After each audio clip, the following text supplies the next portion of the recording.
Good morning, everybody. Thank you, Babish. Let me just first start off by saying thank you for everybody being on the call. And it's just really sickening and gut wrenching when you hear everybody's stories about what's going on out there right now in our state. It is just unbelievable that we're all having the same problems. And I don't know what more to say except for, the system is broken. And if there are people that do need the assistance with the extra $300 a week, but what we're seeing is people coming in right now. The minimum wage, we have it scaled going up to 15. There's nobody that I know of in restaurants that are paying cooks minimum wage. Servers and bartenders they're all making good money if we could get them. But what happens is right now people are walking in and saying, yeah, I'll come in and I'll cook for you, but you got to pay me cash, because they are collecting. And then when you say to them, you filled out this job application and you signed it, and then I fax them over to the unemployment office, which I've been doing for years. I've never got a response back. As the other gentleman said, that they're very understaffed there also.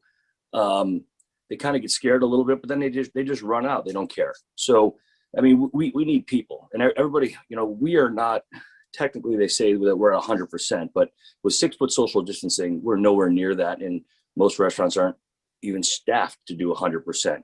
So the other thing is most of our members are liquor license holders, and people don't realize that we're governed to a whole different degree. And it's just, it's crazy. They could come in, we had an inspection at one of our places a week ago yesterday, I should say. And they came in and they measure for 6-foot social distancing, make sure all employees are wearing their mask and the paperwork. And if you don't do that, these fines could be astronomical.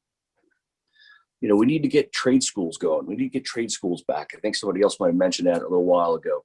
We need to get the kids in these schools interested in trades, and whether it's culinary or whatever it is. We need to get these kids to want to go to work. As somebody else has said, the supply chain is broken. Right last week, there were shortages in chicken wings, burgers, ground beef, steak. It's crazy. It was Mother's Day week.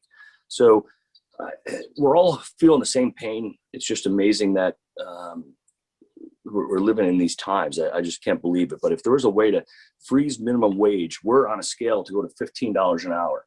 And when you're paying someone, training people, it gets very expensive. And the servers, we're giving raises to our servers, which are and bartenders, which is the most highest paid group in our restaurants. We're in the middle of a pandemic, and there should be a freeze for a year. I mean, automatically walking into this year, most restaurants, based on volume they did, lose $20,000 to $45,000 just by giving everybody $1 this year. So we all need help, and I just don't know, what we could do. I suggested to all our stores that we have, we sat down, 2 months ago, and we did all the reviews and raises especially for our back of the house staff. And we did that to make sure that they don't go somewhere else. So even though,